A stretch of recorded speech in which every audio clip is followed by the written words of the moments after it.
অবশেষে প্রকল্প শুরুর ১৪ বছর পর আগামীকাল থেকে খুলনা জেলা আধুনিক কারাগারে বন্দী হস্তান্তর শুরু করতে যাচ্ছে কারা কর্তৃপক্ষ। প্রথম ধাপে ১০০ বন্দী স্থানান্তরের মধ্য দিয়ে শুরু হতে যাচ্ছে নবনির্মিত এ জেলা কারাগারের কার্যক্রম। ছোট বড় মিলিয়ে কারা কমপ্লেক্সে রয়েছে ৬৪টি ভবন, তবে কিছু কাজ এখনও চলমান। খুলনা থেকে আরও জানাচ্ছেন এস এম হাবিব। ১১৩ বছর আগে নির্মিত খুলনা জেলা কারাগারের ধারণ ক্ষমতা সীমিত হওয়ায় এবং বিভিন্ন ভবন পরিত্যক্ত ঘোষণা করায় ২০১১ সালে একনেকে শহরের বাইরে সিটি বাইপাস সড়কের পাশে ৩০ একর জমির উপর নতুন কারাগার নির্মাণের প্রকল্প নেওয়া হয়। নানা জটিলতা শেষে ২০১৭ সালের জুন মাসে শুরু হয় এর নির্মাণ কাজ। শুরুতে প্রকল্প ব্যয় ১৪৪ কোটি টাকা ধরা হলেও ২ দফা সংশোধন করে ব্যয় দাঁড়ায় ২৮৮ কোটি টাকায়। ছোট বড় ৬৪টা ভবনেরই কাজ সম্পন্ন এবং জেল কর্তৃপক্ষকে আমরা ইতিমধ্যে বুঝিয়ে দিয়েছি।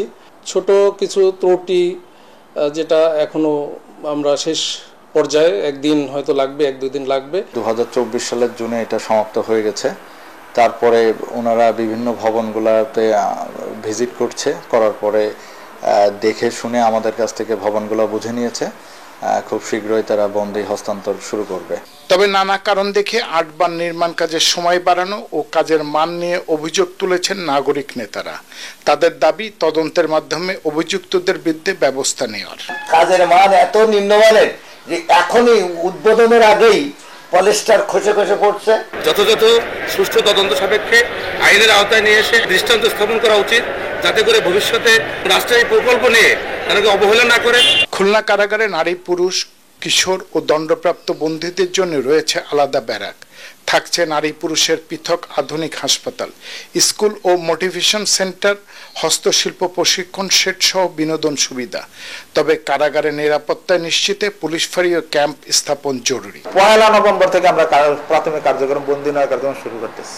বিচারাধীন বন্দী থাকবেন, এখানে সাজাপ্রাপ্ত বন্দী সশ্রম এবং বিনাশ্রম। সংশোধনের জন্য যা যা প্রয়োজন সকল সুবিধাই নতুন কারাগারে রয়েছে, যার ফলে সেখানে বন্দী স্থানান্তর করা হলে বন্দীকে কারেকশন করাটা আমাদের জন্য সহজ হবে। বর্তমানে পুরনো কারাগারে বন্দী ধারণ ক্ষমতা ৬৭৮ জন হলেও আছে প্রায় ১৪০০রও বেশি বন্দী। মন্দ না হলেও নতুন কারাগারে বন্দী স্থানান্তরের মধ্য দিয়ে পুরনো কারাগারে অতিরিক্ত চাপ অনেকটাই কমবে বলে জানিয়েছেন সংশ্লিষ্টরা। S M Habib, ATN Bangla, Khulna.